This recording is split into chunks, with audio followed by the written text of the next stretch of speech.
Masih inget nggak sih? Kamu lupa. Jadi buat calon anggota baru angkatan 24. 24 apa 24 nih? 24 ya biar formal. Di sini lo bisa jadi jago banget tentang dunia broadcasting. Nah. Salah tuh men, gua ngomongnya. Nah, kan. Jadi buat lo yang mau coba jadi sutradara, campers, editor, jangan ragu ya masuk Sigma TV. Oke? Sih betul banget.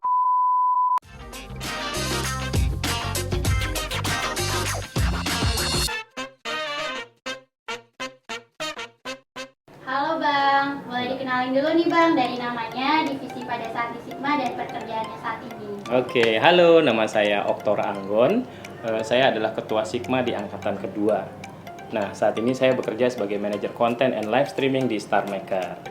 Teman-teman, perkenalin saya Aufar. Waktu di Sigma kebetulan kita pengembara ya. Jadi pernah di divisi televisi, pernah di jurnalistik, pernah juga di film gitu.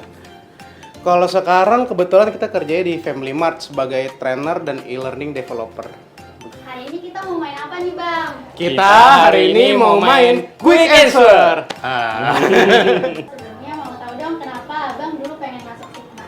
Oke, kalau saya dulu mau masuk Sigma karena saya seneng sama dunia audiovisual. Kalau menurut saya, dunia ini amazing. Jadi kita bisa dapetin hiburan di sini, kita juga bisa masukin konten pendidikan di sini. Kalau Mas? Kalau saya kebetulan masuk Sigma itu pertama kali karena emang senang sama sebuah seni visual. Senang sama seni visual, senang dengan yang namanya cerita, story. Makanya pertama kali dengar Sigma di UNJ itu langsung gue mesti masuk Sigma. Gitu. Oke, pertanyaan selanjutnya nih Bang. Boleh diceritain nggak dulu selama divisinya masing-masing nih pada ngapain aja? Oke, kalau saya pertama kali masuk Sigma, saya ada di divisi pusat data dan informasi. Pada saat itu adalah masa-masa perintisan. Jadi saya merintis legalitas UNJ, Sigma TV maksud saya. Kemudian setelah itu jadi ketua Sigma di angkatan kedua. Di saat itulah pertama kali Sigma TV disahkan dan menjadi unit kegiatan mahasiswa di UNJ.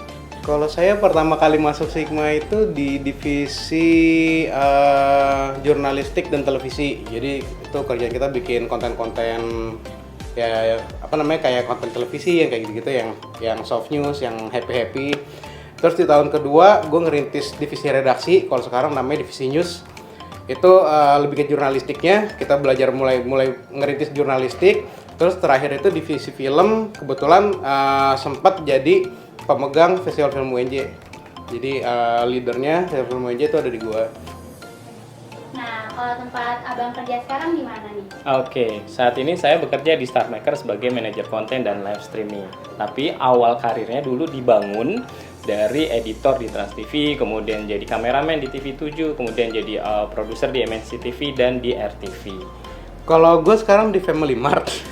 Jadi di Family Mart itu gue di bagian people development dan people dan e-learning development. Jadi kita ngembangin manusia, kita ngelakuin training, kita buat konten e-learning kayak video, terus ada apa sih namanya yang kalau kaki gitu. Itu pokoknya.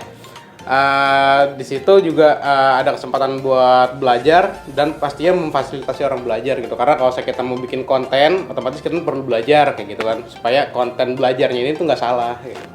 Jadi banyak pengembangan dirinya lah kalau di bagian people development. Oke, boleh dijelasin lebih spesifiknya di kerjaan itu ngapain Bang? Oh gitu, kalau di pekerjaan saya yang sekarang itu saya memanage konten apa saja yang harus tayang pada saat live streaming, dan saya juga memanage beberapa host, bagaimana mereka harus siaran, bagaimana mentraining mereka untuk levelan dan lain sebagainya, kurang lebih seperti itu. Kita sekarang ngapain?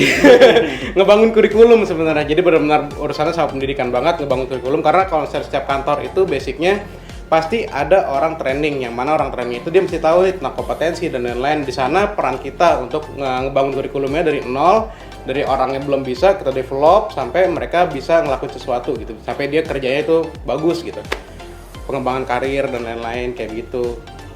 Oke, selanjutnya aku pengen nanya nih Bang, sepengaruh apa sih ilmu di Sigma sama pekerjaan Abang sekarang? Oke, kalau pengalaman saya pada saat di Sigma TV banyak banget dapat ilmu. Kemudian itu bisa banget diterapin pada saat mau masuk mulai kerja. Dan yang paling penting adalah nama Sigma TV sendiri. Ketika saya mau magang di SCTV waktu itu, saya cantumkan saya organisasi Sigma TV. Itu cepat banget masuk. Jadi kalau teman-teman bisa masuk Sigma itu jadi salah satu modal untuk bisa masuk ke dunia broadcasting yang lebih luas lagi. Seberapa ngaruh Sigma di pekerjaan? Sebenarnya menurut gue Sigma itu sebuah laboratorium ya. Di laboratorium lu bisa melakukan sesuatu kesalahan tanpa lu harus mengalami kerugian. Makanya Sigma itu adalah tempat yang bagus banget buat belajar. Dan apa ngaruh ke pekerjaan? Justru karena banyak hal yang gue pelajarin di Sigma. Sampai-sampai kalau mau dibilang dulu itu pertama kali masuk di Inti Prima Rasa dicari itu orang multimedia, dan ternyata gue dibarisin sama gue elektronika di UNJ gitu. Ketika gue masuk ke interview di Inti Prima Rasa itu yang ternyata pas dikasih tahu gue lolos melewati 4 orang yang benar-benar anak broadcasting. Bisa bayangin ya Sigma seberapa impact-nya ya. Menurut abang nih, apa sih yang harus kita kembangin di Sigma buat